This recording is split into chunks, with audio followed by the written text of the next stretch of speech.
Hello சொல்லுங்கள் sir. Morning sir. Morning. ஆமாம் sir, morning sir. சொல்லுங்கள் sir. Sir insurance claiming department call பண்ணுறேன். எல்ஐசியில் ஒரு பாலிசி போட்டிருந்தீங்களா 2020?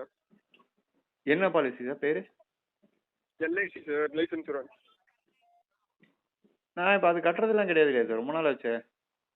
அதுதான் சார், கட்டுறதை விட்டுட்டீங்க, ஏன் விட்டுட்டீங்கன்னு கேட்குறோம். உங்களுக்கு ஷேர் வேல்யூ வந்திருக்கு, உங்கள் மெசேஜ் வந்திருக்குமே, வந்துச்சா உங்கள் ஃபோனுக்கு? எனக்கு எதுவும் வரலையா சார்? நம்பருக்கு உங்களுக்கு ஷேர் வேல்யூ வந்திருக்கு சார். நீங்கள் எத்தனை ப்ரீமியம் சார் கட்டியிருப்பீங்க? தெரியல சார், எனக்கு அதெல்லாம் சுத்தமாக ஞாபகம் இல்லை சார். உங்களுக்கு ஏற்ற ப்ரீமியம்கான மெச்சூரிட்டி வேல்யூ வந்திருக்கு, புரியுதுங்களா சார்? ம். அது இப்போ சரி, இப்போ என்ன பண்ணணும் சார்?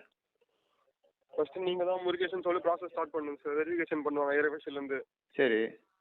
வெரிஃபிகேஷன் பண்ணிட்டு உங்களுக்கு மெச்சூரிட்டி வேல்யூ வந்து எடுத்து கொடுப்பாங்க. ஏன்னா உங்கள் அக்கௌண்ட் லேப்ஸில் இருக்குது, நீங்கள் ரொம்ப நாள் கட்டாமலே பாதியிலே விட்டுட்டு இருக்கீங்க. சரி. புரியுதுங்களா? உங்கள் அக்கௌண்ட் லேப்ஸில் இருக்கிறதுனால ஆடட் பாலிசி ஒன்று போடுவாங்க. போட்டு இந்த பாலிசி க்ளோஸில் இருக்குல்ல, இந்த க்ளோஸ் ஆன பாலிசி ரன்னிங்கில் இருக்கிற கம்பெனி காமிச்சிட்டு உங்களுக்கு மெச்சூரிட்டி வேல்யூ கிளைம் பண்ணி தருவாங்க. எவ்வளோ வரும், எவ்வளோ கட்டணும் நான்? சார் சார்ஜஸா சார்?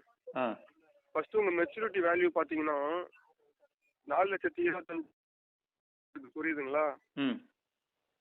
அதுக்கு நான் சார்ஜஸ் பார்த்தீங்கன்னா 31,500 வரும் சார் சார்ஜஸ்.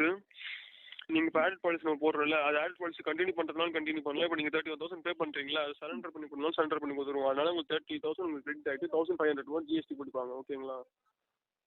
சரி சார். இப்போ நான் எவ்வளோ பே பண்ணணும், எனக்கு எவ்வளோ ரிட்டர்ன் வரும், அது மட்டும் சொல்லுங்கள். 31,000 பே பண்ணீங்கன்னா உங்களுக்கு 4,25,000 வரும். சரி, அந்த டீட்டெயில் மட்டும் எனக்கு கொஞ்சம் அனுப்பி விடுங்களா சார், நான் பார்த்துட்டு கூப்பிட்றேன். என்ன டீட்டெயில்ஸ் சார் அனுப்ப முடியும்? நான் பாலிசி நம்பர் சொல்கிறேன், நீங்கள் நோட் பண்ணிக்கோங்க. சொல்லுங்கள் சார், நம்ம இந்த கேட்டுக்கிறேன். சொல்லுங்கள் சார். 20 69 69 24 24 30 பாலிசி நம்பர் இது. சரி. ஆமாம் சார். சரி, நான் செக் பண்ணிக்கிறேன் சார். இது உங்கள் வாட்ஸ்அப் நம்பர் தானே? ஆமாம் சார். இல்லை சார், நீங்கள் எப்போ வெரிஃபிகேஷன் பண்ணிட்டு கன்ஃபார்ம் டேட் சொன்னீங்கன்னா உங்கள் ஃபைல் நான் 2 days ஹோல்ட் பண்ணி வைப்பேன். சரி, நான் இதை செக் பண்ணிட்டு நான் கூப்பிட்றேன் சார். நான் மண்டே கூப்பிட்டுமா இதே நம்பருக்கு? மண்டே. ஆமாம், இதே நம்பருக்கு போய் என்ன மாதவன் கால் பண்ணிட்டு மாதவன் கால் கனெக்ட் பண்ண சொன்னால் கனெக்ட் பண்ணுவாங்க. சரி, ஓகே சார். நீங்கள் எந்த ஆஃபீஸ் சார் எல்ஐசியில்? புரியல. இது Chennai Mylapore branch sir. Chennai Mylapore branch. Okay. சரி சார், நான் மண்டே உங்களுக்கு கால் பண்ணி எனக்கு கால் பண்ணுங்கள். நான் மண்டே உங்களுக்கு கால் பண்ணுறேன், நீங்கள் கால் பண்ணுங்கள். Okay sir. Okay sir.